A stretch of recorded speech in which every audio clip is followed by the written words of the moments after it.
That's it, man. Game over, man. It's game over. Oh, no tears, please.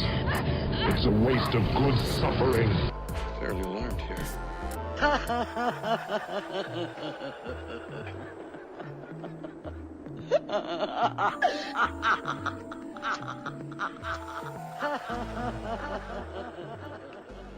All right. This Cenobite needs no introduction because she's actually, if not more popular than Pinhead in some circles, is the female Cenobite, or I believe her nickname is Whisper, as they call her, and part of the Order of the Gash. And she is the only other Cenobite that has talking roles or or speaking points, which makes her infinitely cool because she says even less than Pinhead does. You know what I mean? But everything she says is super cool. You know, like when Kirsty is trying to negotiate with them to, I'll give you Frank if you let me go. She kind of in the back says, "Well, what if we want you?"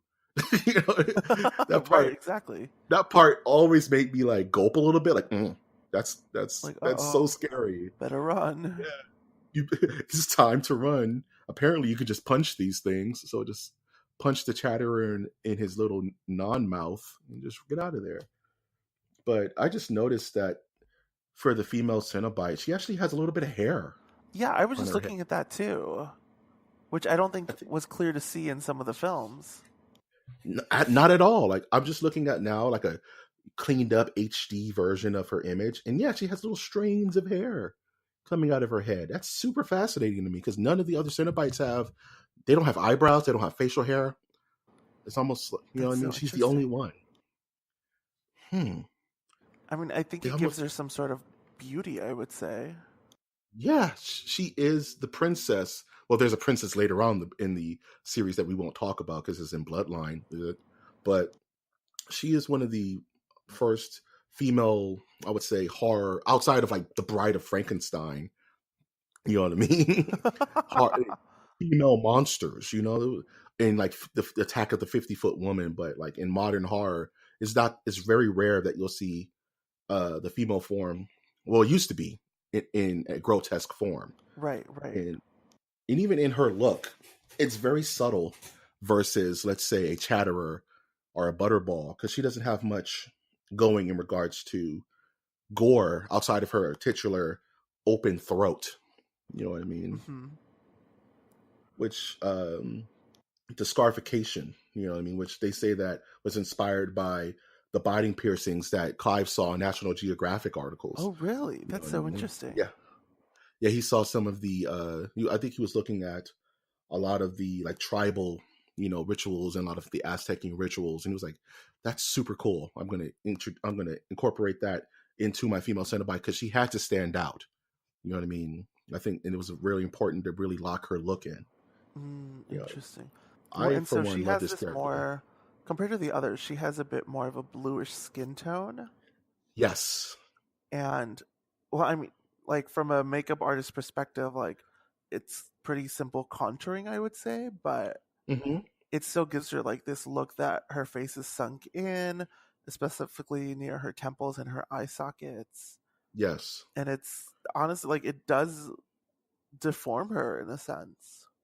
It almost like emaciates her, you know what I mean? Like, yes. She's almost skeletal, which is not really a look for most of the Cenobites because Pinhead has a pretty human face outside of his deformities.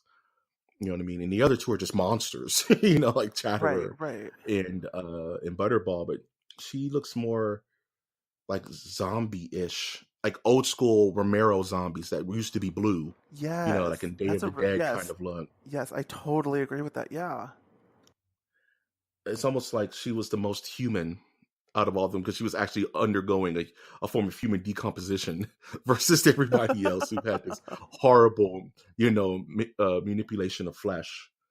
And you can even see she has kind of like a spike through her nose, which is reminiscent of how Aztecs used to put, the piercings in their nose across the bridge rather than across the what's the part of the septum? No, what's it called? Part of your. I can't remember. It's a technical term. I'm sure the Cenobites would know, but very tribal.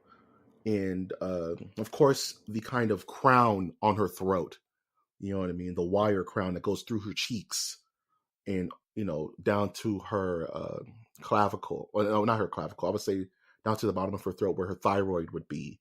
Her thyroid section is ripped open, which is why she whispers. Well, and I think that's the grossest part of this whole thing. Like the fact that the wires that are the triangular frame that's coming out of her cheeks are still connected to all these wires that are down near her throat. Like So that's it's the grossest part for me. Yeah, it's like anytime she talks, it's pulling. Exactly. And at one point, she like bursts blood from there, doesn't she? Yeah, it's constantly bleeding a little bit because she's open. The wounds keep getting exercised. Anytime she talks or does anything.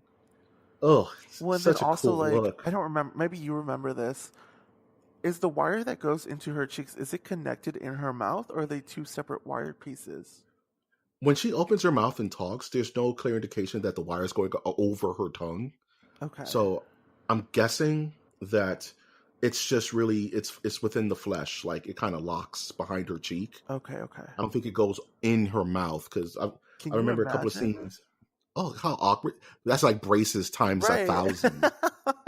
It's like, remember the Simpsons episode where Lisa got the cheap braces and she was walking around looking like a stalker. Like her own She looked little like retainer.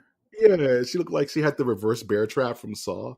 I wonder if that took inspiration. Oh my god! I have to ask Matt Groening if I ever talked to him, or ask James Wan for that matter. But yeah, I love the female Cenobite. I love Whispers. I think she's one of the cooler, more iconic characters outside of Pinhead himself, just because she has personality and she is the lady of the team. And she's the second of command, it seems like, because she has speaking roles. Well, and similarly, like she has, I think her leather outfit is very similar to Pinhead's. She has some cuts on the side, though, it seems. And I don't remember, but I don't think she has as many tools on her belt as the others do. I don't think so. I don't think. I think you see her in a moment where she has like a little hook that she's like threatening Kirsty with when she's approaching before she gets zapped back to Leviathan.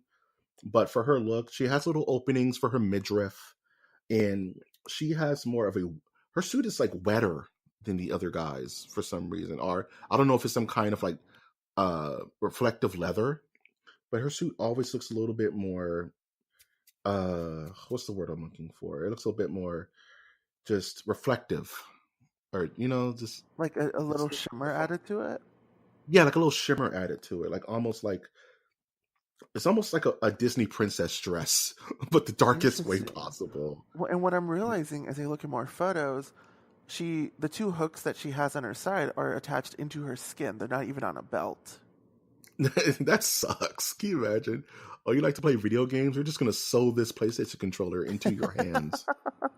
You get to play forever now. Like, thanks. Oh my god. That's a Cenobite all into itself, isn't it? Yikes. Exactly. You just have a PlayStation stuck into your chest where your heart's supposed to be. Can you imagine? Can you imagine? You press play. Cool, we can play Tekken 3 now. Oh my gosh. Oh my goodness. If you could change anything about the look of the female Cenobite, even though I think she's horror perfection, what would you change, Alejandra?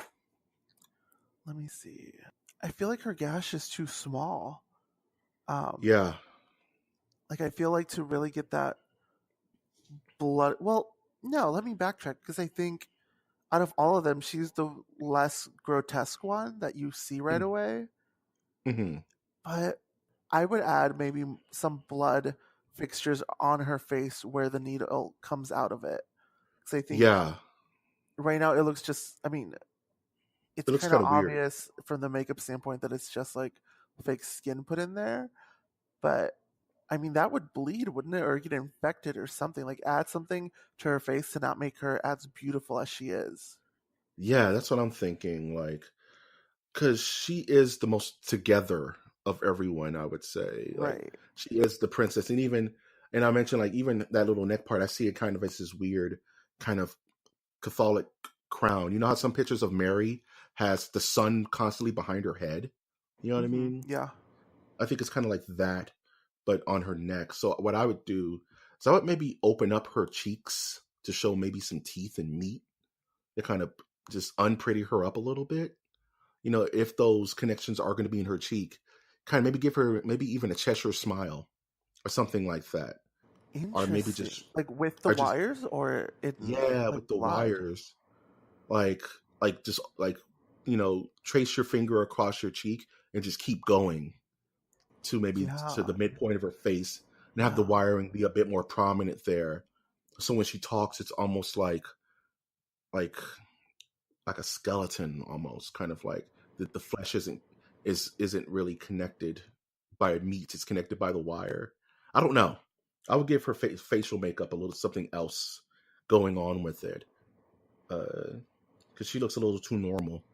Or maybe Something, add some wires on the back of her head that is pulling her skin back, or at least makes it look like it's pulling her skin back.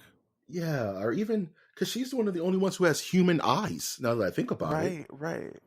maybe something as subtle as to give her blacked out eyes, like Pinhead does, Yeah. would be that enough to dehumanize her. Because you're like, maybe that's part of her mystique, though, is that she could just walk towards you and you see someone who's in pain. You don't see a super interdimensional demon. Yeah, like You know what I mean? she's the tragic figure. Sometimes when you see her, like you feel bad Yeah, for her that she is going through this. almost like she's the late. It makes me think, and this is my own headcanon, but maybe she's the most recent Cenobite, and she's still ongoing her transformation to get worse. That's You know what definitely I mean? possible. Like she's the newest recruit, and she's just really badass. So they made her second in command, but she's still undergoing her own Cenobite evolution, as it were. That's really interesting. Wonder. Very, very interesting. Cool, cool, cool. So I think that just about does it for Whisper, the female Cenobite. She will live forever in infamy. She's infamous. Like the Three Amigos. She's like, I am infamous.